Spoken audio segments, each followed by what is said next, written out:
The Bulls have added Jalen Smith. He's a young, promising center, I would say. Fell out of the rotation a little bit late in the year with Indiana, but still some very impressive 36-minute numbers. If you look at the limited playing time he's had and extrapolate it out, he was a good three-point shooter last year. Not a ton of attempts, only about 2.5 per game, but was above 40% from distance, so he can stretch it out a little bit. Andre Drummond is gone. If they can clear Vooch out, maybe it gives this young player a chance to grow and blossom a little bit. They did bring back Patrick Williams, but let's face it, the real things that have to happen here if the Bulls are going to accomplish their stated goal of turning this over and protecting their top 10 pick next year. They're not going to come out and say we want to be bad, but that's got to be part of their calculus right now. They have to finish this off by moving Zach LaVine, and you'd like Vooch as well, but Zach LaVine's a must. We've been talking about this all day now. This goes back to the trade deadline when there wasn't much of a market for him. People like Bobby Marks and others around the NBA continue to come out and say there is no market for Zach LaVine. They are trying. No one wants him. Bobby Marks even said they've attached a first-round pick. Yes. There are no takers. There was a report from Chris Haynes of Bleacher Report that the Bulls called the Warriors and offered a trade of Zach LaVine for Chris Paul. They said no, and then they waived Chris Paul. So nobody wants him. Will the Lakers get desperate now that they've missed out on Klay Thompson? Klay wants a shot at another title. And it sounds like, according to the reports, he took less money to go play with Luka and Kyrie in Dallas because he feels like that's a better shot than LA right now where his dad played. Doesn't his dad still do Laker games? I think he does. Yeah, he does. Yeah, right? Michael Thompson still does Laker games.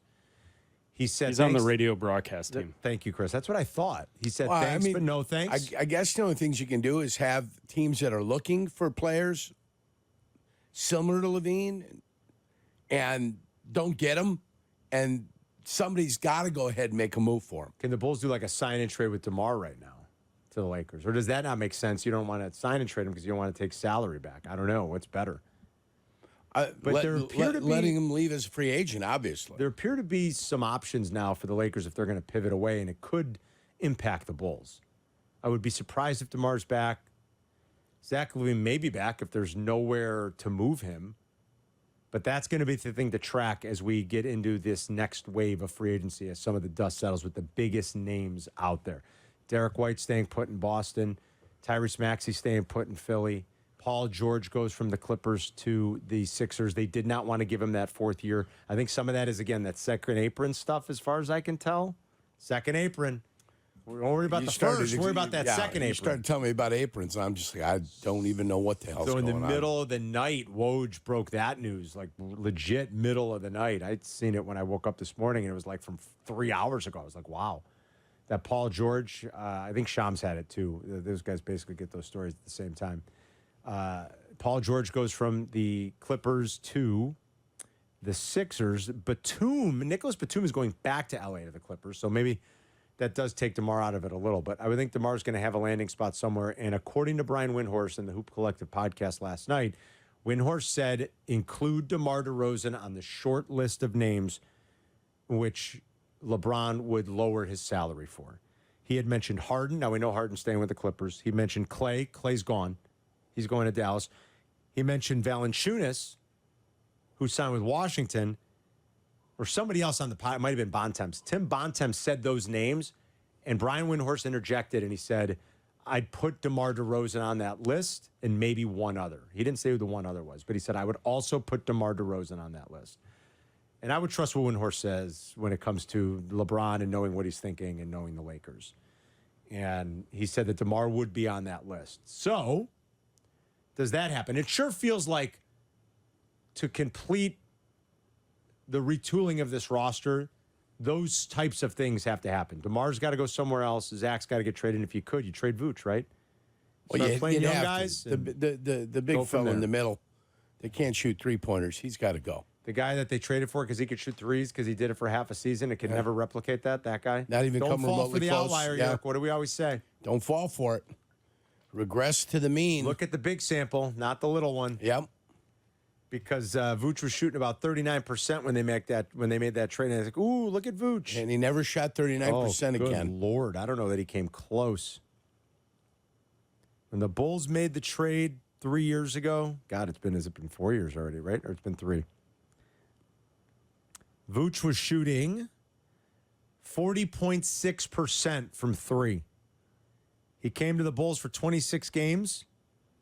That first year, he shot 38.8%. Since then, you ready? Yeah. Now, for his career going in, he had only been about a 33% a three-point shooter.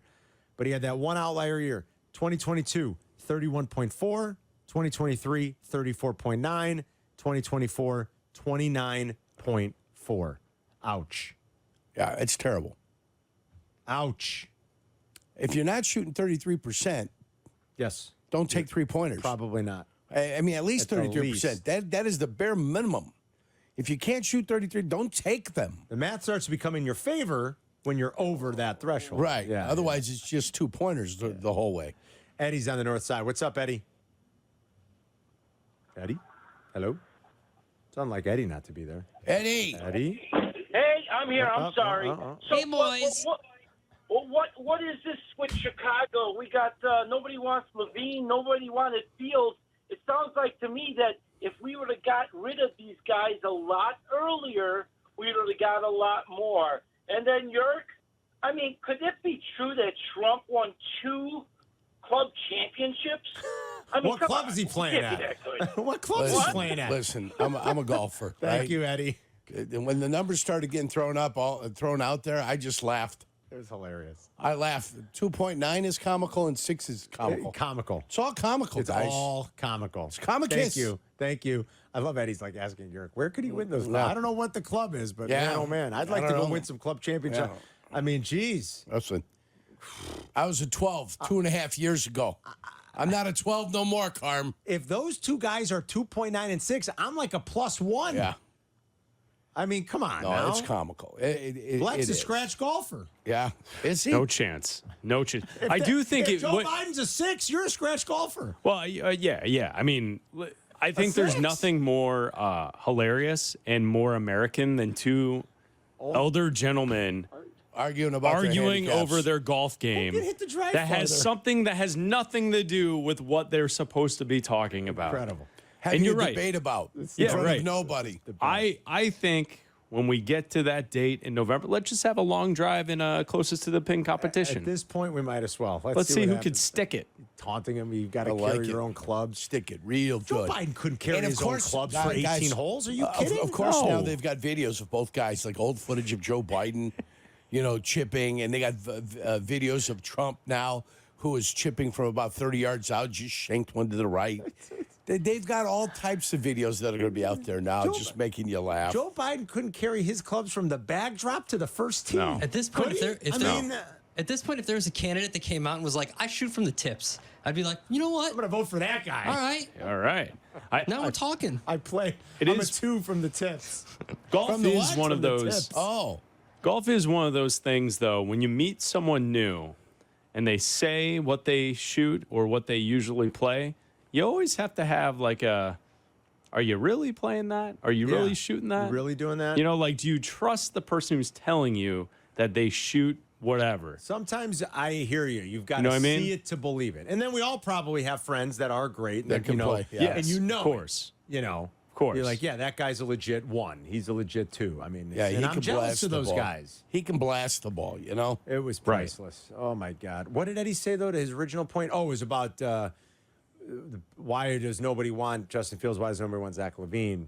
I don't know. And if Trade him you'd have earlier. gotten rid of him But earlier. you weren't going to trade Justin Fields any earlier. I mean, Justin Yeah. played 3 years. There's not a lot to do to move Justin earlier.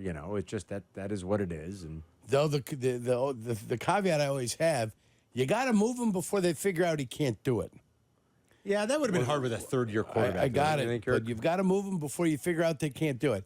After Devin had his great year, where he had first 2 years were his great years. Yeah. It was never going to be better for Devin Hester than that. And the Cowboys were looking to unload Right. some draft equity and get themselves a wide receiver, which they did. I forget exactly who they ended up getting. They got him. would it have been, They Roy Williams? overpaid for him. Roy Williams? Yes. Look what they gave up for Roy Williams. I said trade him before you figure out he can't play wide receiver.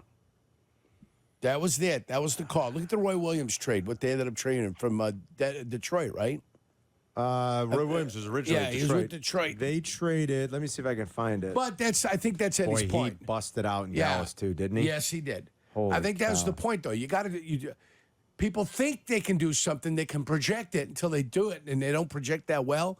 And now all of a sudden, whatever glow that individual had upon him is suddenly gone. It's dull, and then there's no demand for anything. Traded by the Lions with a 2009 seventh round pick to the Cowboys for a first round pick, a third round pick, and a sixth round pick. Yeah. So first. What year? It was 08, so it was the 09 draft. It was Boom. October of that year. Boom. So a first rounder, a third rounder, and a sixth rounder. And 06, 07, Devin Hester was with the Bears, right? Of course. 06 was his rookie year. Those were his 2 great years, Yeah, right? I do remember now that you said it. That was what you always said. You said you should have beaten Dallas, or you should have beaten Detroit to the Jerry punch. Jones was enamored with yeah, him. Yeah, and you could have got Enamored with could have got him. the same kind of return. Yeah. Yeah. But everybody said, you're a fool. He's a Hall of Famer, blah, blah, blah. I don't think anybody knew he was going to be a Hall of Famer back then. But they did call you a fool, but you were right. And that's all that matters. Yeah.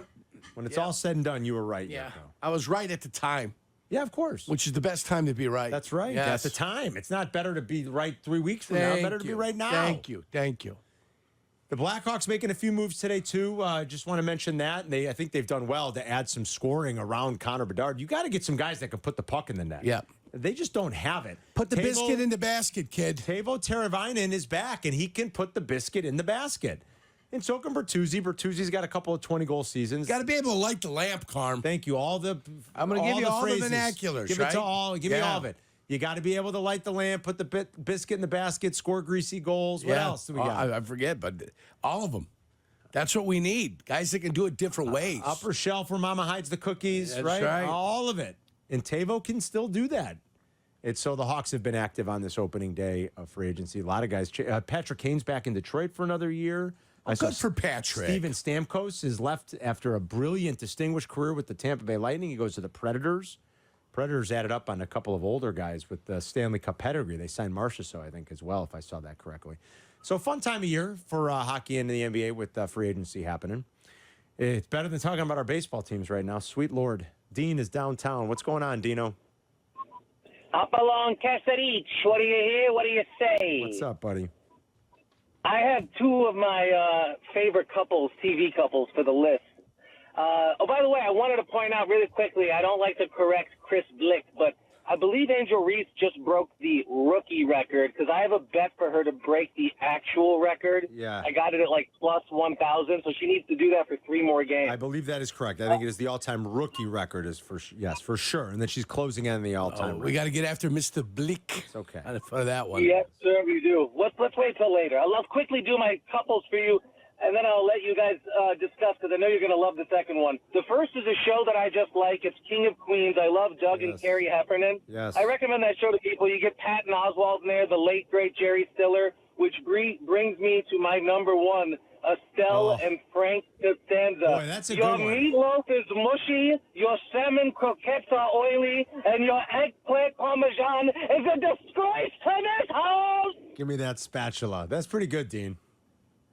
How did I have a Seinfeld couple and I didn't think of Frank and Estelle? I don't know. Because they it's really hard. were the best. We were under pressure today. That was a demanding list. That really... We were under pressure. They really were the best couple. You went with the original, though. You went with Archie Bunker. I did. Archie, And Edith. You're not giving away our water pick. It's so good. Serenity now.